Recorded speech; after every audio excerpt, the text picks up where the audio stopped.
लोकसभा चुनावों को लेकर देश की सभी पार्टियां इस समय सक्रिय हो चुकी है। इसी के चलते पार्टियां लगातार अपने उम्मीदवारों के नाम घोषित करने में लगी हुई है। लेकिन कई बड़ी सीटों को लेकर अब तक अधिकांश मुख्य पार्टियों ने दूरी बना रखी है। जानकारों का मानना है कि इसके पीछे का कारण ये है कि खास पार्टियां अपने विपक्षी पार्टियों की पहले जानकारी सामने पाना चाहती है, ताकि सामने आ रहे प्रत्याशी से मजबूत प्रत्याशी को अपनी ओर से उम्मीदवार बना सके और विपक्ष पार्टी की रणनीति को अपने रणनीति से कमजोर कर सके। वहीं ये भी चर्चा है कि चुनाव से कुछ समय पहले कांग्रेस की लिस्ट में कुछ बदलाव भी संभव है। इन्हीं सब बातों के चलते पार्टियों ने अब तक प्रदेश में बड़े नेताओं की सीट के पत्ते नहीं खोले हैं।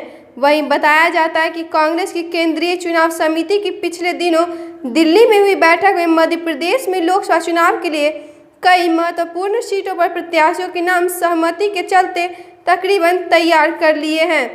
चर्चा है कि इन दिग्गज नेताओं में जहां दिग्विजय सिंह को राजगढ़ की सीट मिलती दिख रही है, वहीं ग्वालियर राजघराने के ज्योतिरादित्य सिंधिया को गुना से पुरी, जबकि कांतिलाल भूरिया को रतलाम झाबुआ से चुनाव में उतारने के बारे में पार्टी आलाकमान सोच रहा है। सूत्रों के अनुसार राजगढ़ को लेकर पूर्व में एक ट्वीट पर दिग्विजय सिंह के संकेतों के बाद अब तकरीबन ये साफ माना जा रहा है कि दिग्विजय सिंह को राजगढ़ से उम्मीदवार बनाया जा सकता है। कहा तो यह तक जा रहा है कि उनका नाम फाइनल हो चुका है, अब तो बस नाम घोषणा की औपचारिकता बची है।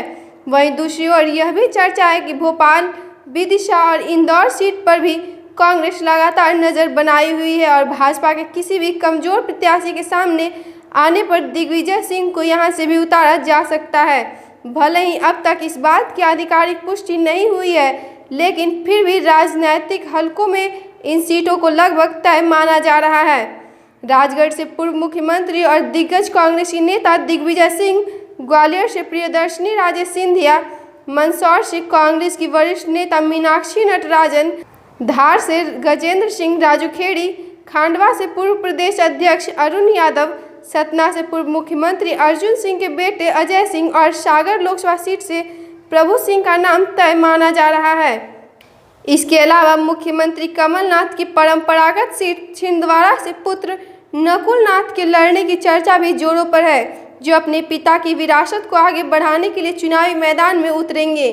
ज्ञात हो कि कांग्रेस की स्क्रीनिंग कमेटी की बैठक में मध्य प्रदेश के इन उम्मीदवारों के नामों पर चर्चा हुई है, जिसे पार्टी अध्यक्ष राहुल गांधी, कांग्रेस की स्क्रीनिंग कमेटी के चेयरमैन केसी वेणुगोपाल, मुख्यमंत्री कमलनाथ सिंह सहित कई दिग्गज नेता मौजूद रहे थे। वहीं बाकी बची सीटों में से अधिकतर पर शक्ति ऐप के द्वारा उम्मीदवारों का चयन किया जाएगा। लोकसभा चुनाव में कांग्रेस युवा प्रत्याशियों को ज़्यादा मौका देगी, इसके लिए पार्टी की स्क्रीनिंग कमेटी में भी सहमति बनी। इसके अलावा कई सीटों पर नए प्रत्याशियों को भी आजमाया जाएगा। टिकटों को तय करने से पहले स्थानीय इकाई के अलावा आम जनता से भी शक्ति ऐप के द्वारा राय मांगी जाएगी।